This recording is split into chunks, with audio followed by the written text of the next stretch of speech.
O aumento do número de casos registrados e de mortes do novo coronavírus indica que a situação piorando ou, por outro lado, mostra que ela é bem menos letal do que aparenta. Uma das maiores dificuldades a cada nova epidemia é descobrir rapidamente quão contagiosa e mortífera ela será. Desde o início, em dezembro, do surto do novo coronavírus, que já matou 636 pessoas, os especialistas que calculam estimativas que balizam ações governamentais têm esbarrado em um obstáculo comum a essa altura: a falta de dados confiáveis. Isso não impede, no entanto, a elaboração de modelos matemáticos que vão sendo atualizados e ajustados a cada leva de informação ou variável que surge. Há cientistas de dados, por exemplo, que usaram modelos de inteligência artificial para projetar 2,5 bilhões de infectados e 53 milhões de mortos antes de junho de 2020, sem levar em conta, no entanto, o impacto de medidas de contenção e uma possível queda da taxa de mortalidade. Ou seja, a estimativa de quão letal uma doença é passa por 2 pontos: casos confirmados e mortes de infectados. Assim, hoje, o novo coronavírus mata 2 a cada 100 pessoas que foram submetidas a exames que identificaram a presença do vírus no corpo. Mas, à medida que o tempo passa, o número de casos tem aumentado muito mais rápido que o número de mortes, o que pode significar no futuro uma taxa de mortalidade bem menor que 2%.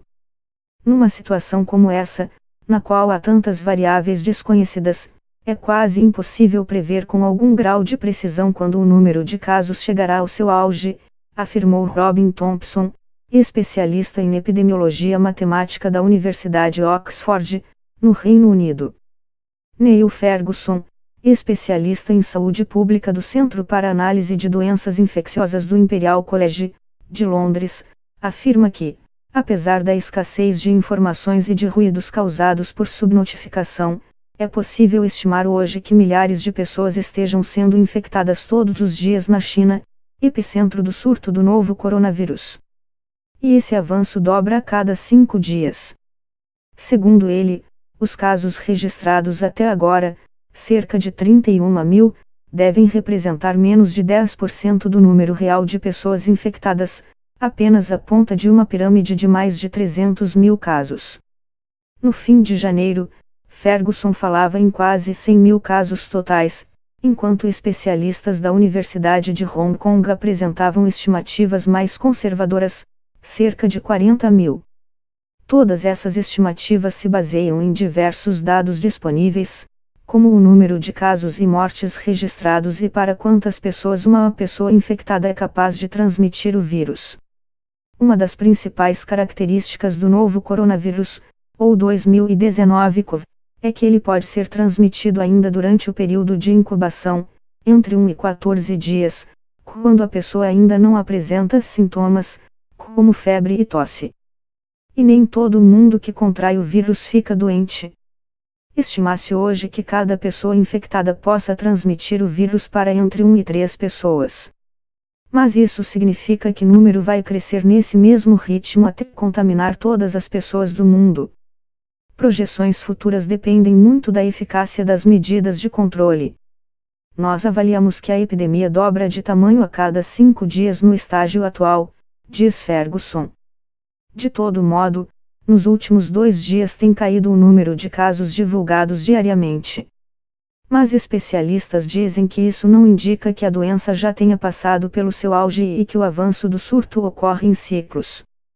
Mike Ryan, da Organização Mundial da Saúde, OMS, afirma que é muito cedo para afirmar que o pior já passou. Quase casos confirmados em um único dia não é algo a ser celebrado e certamente é um grande motivo de preocupação. Ferguson estima que o pico de novos casos da doença deve ocorrer em até 2 meses na China. Para Song Nan-san, especialista da Academia Chinesa de Engenharia, que integra a linha de frente do combate ao surto, o ápice deve ocorrer nos próximos 10 dias. As análises desse grupo de pesquisadores do Imperial College indicam que o número de casos registrados fora da China até agora representa 25% do número real de casos. E o avanço desses números dependerá das medidas adotadas em cada país. Mike Tildesley, que desenvolve modelos matemáticos sobre disseminação de doenças na Universidade Warwick, no Reino Unido, afirma que um dos mantras de sua disciplina é: todos os modelos estão errados, mas alguns são úteis. Para diversas áreas, como formulação de políticas públicas, construção de hospitais e planejamento de companhias aéreas, calcular as variáveis de uma epidemia e aplicar modelos que ofereçam previsões para eventuais intervenções são cruciais para o planejamento estratégico. As bases de um modelo matemático epidemiológico podem incluir variáveis como o número oficial de pessoas infectadas, o período de tempo, a frequência de voos aéreos ou interações entre pessoas, a transmissibilidade do agente infeccioso e o potencial de medidas de contenção, como quarentenas e monitoramento de temperatura em aeroportos.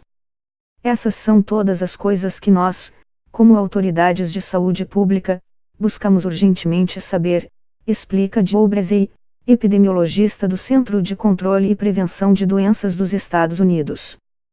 Segundo Tildesley, da Universidade Warwick, um modelo matemático pode ser potencialmente útil para determinar o que uma agência ou um departamento, por exemplo, buscam fazer. Se você está interessado em mitigar os efeitos de uma epidemia realmente enorme, é importante não apenas olhar para o número médio de vezes que ela pode atingir picos, mas também entender qual é o pior cenário possível.